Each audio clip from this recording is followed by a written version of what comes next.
बिहार चुनाव को लेकर लोग हफ्तों से सोच रहे थे कि नतीजे किस दिशा में जाएंगे, लेकिन जो ट्रेंड सामने आए उससे एक बात साफ दिखाई दी। एनडीए इस बार एक बड़ी जीत दर्ज करती दिखी और शुरुआती नतीजे भी यही संकेत दे रहे थे।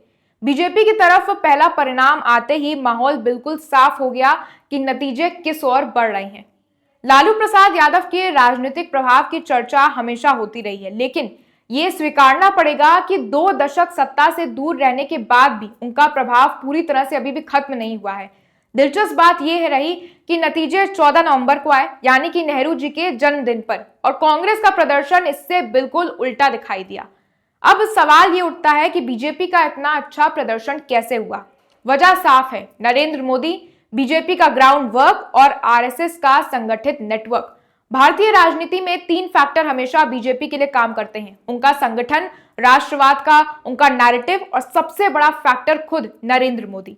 कुछ लोगों ने पूछा कि क्या राहुल गांधी के अभियान ने असर डाला, लेकिन उनका प्रचलित वोट चोरी वाला नैरेटिव बिहार में बिल्कुल भी काम नहीं आया। सोशल मीडिया पर उनके कैंपेन की तुलना फुस बम से की जा रही है। कई लोग मजाक में कह रहे हैं कि कांग्रेस की सीटें शायद ऋतिक रोशन की उंगलियों से भी कम आई हैं। सबसे दिलचस्प ग्राफिक्स वो थे जिनमें यह दिखाया गया कि जहां जहां राहुल गांधी ने रैलियां की, वहां वहां बीजेपी बड़े अंतर के साथ जीती गई। आरजेडी और कांग्रेस के अंदर भी इस बात को लेकर असहजता साफ दिखाई दी।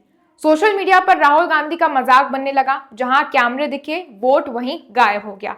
दूसरी तरफ प्रशांत किशोर की पार्टी, जिससे बड़ी उम्मीदें थीं, 0 पर अटक कर रह गई।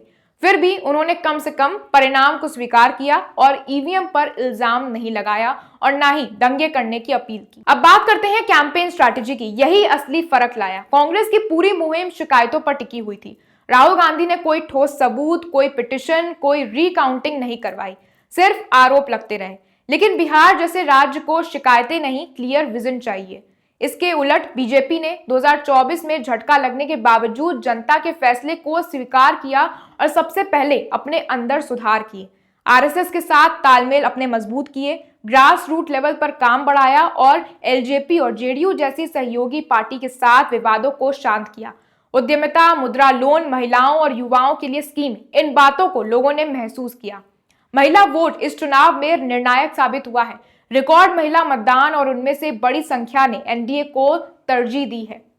महिलाओं की सुरक्षा, योजनाएं और लाभ सीधे उनके जीवन में दिख रहे थे।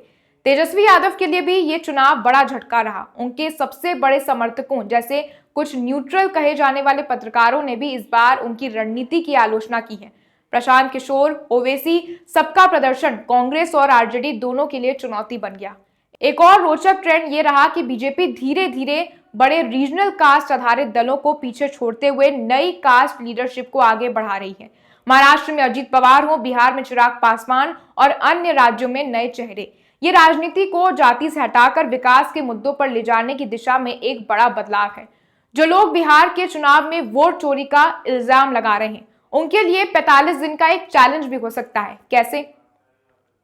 देखिए, कानून ये साफ कहता है कि चुनाव नतीजे आने के बाद 45 दिन तक कोई भी पार्टी, कोई भी नेता, संस्था या फिर व्यक्ति कोर्ट में औपचारिक पिटीशन दायर कर सकता है। और सबसे ज्यादा जरूरी बात, इन 45 दिनों में EVM, VVPAT, symbol loading units, booth level record, strong room log, CCTV footage और वेबकास्टिंग रिकॉर्डिंग, ये सब कुछ सील्ड, प्रिजर्व्ड और एग्जामिनेशन के लिए अवेलेबल रहती हैं। यानी अगर किसी के पास जरा सा भी सबूत है तो वो बड़े आराम से कोर्ट में जाकर रीकाउंटिंग या फिर रीपोल की मांग कर सकता है।